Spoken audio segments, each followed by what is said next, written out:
முதலமைச்சர் ஸ்டாலின் சென்னையில் உள்ள முகாம் அலுவலகத்தில் இருந்தபடி கிராம ஊராட்சிகளில் நடைபெறும் கிராம சபை கூட்டத்தில் காணொலி வாயிலாக கலந்து கொண்டுள்ளார். அதனை பார்க்கலாம். தமிழ்நாட்டின் கிராம ஊராட்சிகளோட மேம்பாட்டுக்கு அடிப்படை. அதனால தான் நான் எதிர்க்கட்சி தலைவராக இருந்தப்போ தொடர்ந்து கிராம சபை கூட்டங்களில் பங்கெடுத்தேன். உங்கள் ஆதரவோட முதலமைச்சரான பிறகு இப்போ 3வது முறையா கிராம சபை கூட்டத்தில் பங்கேற்கிறேன். இன்னும் பெருமையோடு சொல்றேன், வேற எந்த முதலமைச்சரும் இப்படி கிராம சபை கூட்டங்களில் பங்கேற்றதில்லை.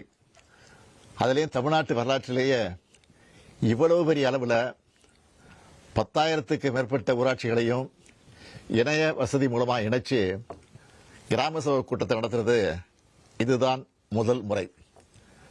இதை சாத்தியப்படுத்திய மாண்புமிகு தகவல் தொழில்நுட்பவியல் மற்றும் டிஜிட்டல் சேவைகள் துறையினுடைய அமைச்சர் முனைவர் PTR பழனிவேல் தியாகராஜன் அவர்களுக்கும் அவருக்கு துணை நிற்கும் அதிகாரிகளுக்கும் பாராட்டுக்கள், வாழ்த்துக்கள்.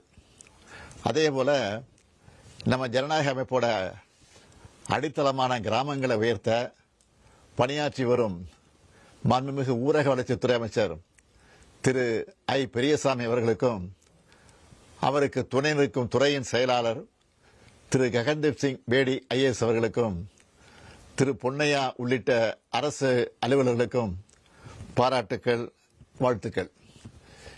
என்றைக்கும் மக்களோட மக்களா இருந்து பணியாற்றக்கூடிய இந்த எண்ணத்தை நமக்குள்ள விதைச்சவர் தமிழ்நாட்டின் தலைமகனான பேரறிஞர் அண்ணா அவர்கள். அவர்தான் மக்களிடம் செல், அவர்களுடன் வாழ், அவர்களிடமிருந்து கற்றுக்கொள், அவர்களை நேசி, அவர்களுக்கு சேவை செய்யணும் நமக்கு கட்டளையிட்டு நம்மை எல்லாம் ஆளாக்கியவர். பேரறிஞர் அண்ணா காட்டிய பாதையில தான் முத்தமிழறிஞர் கலைஞர் அவர்கள் சமூக நீதி, சமத்துவம், சமதர்மம் போன்ற உயர்ந்த லட்சியங்களை செயல்படுத்துறத நோக்கமாக கொண்டு திராவிட முன்னேற்ற கழக ஆட்சிகளை வழிநடத்தினார். தலைவர் கலைஞரின் வழித்தடத்தில் தான் நம்ம திராவிட மாடல் அரசும் பல்வேறு முன்னெடுப்புகளை செயல்படுத்தி சமத்துவம், சமதர்மம் மற்றும் சமூக நீதியை நிலைநாட்டி வருது. நாட்டுக்கே வழிகாட்டும் மாதிரியான ஏராளமான திட்டங்களை நீங்க உருவாக்கின நம்ம திராவிட மாடல் அரசு உருவாக்கி இருக்கு.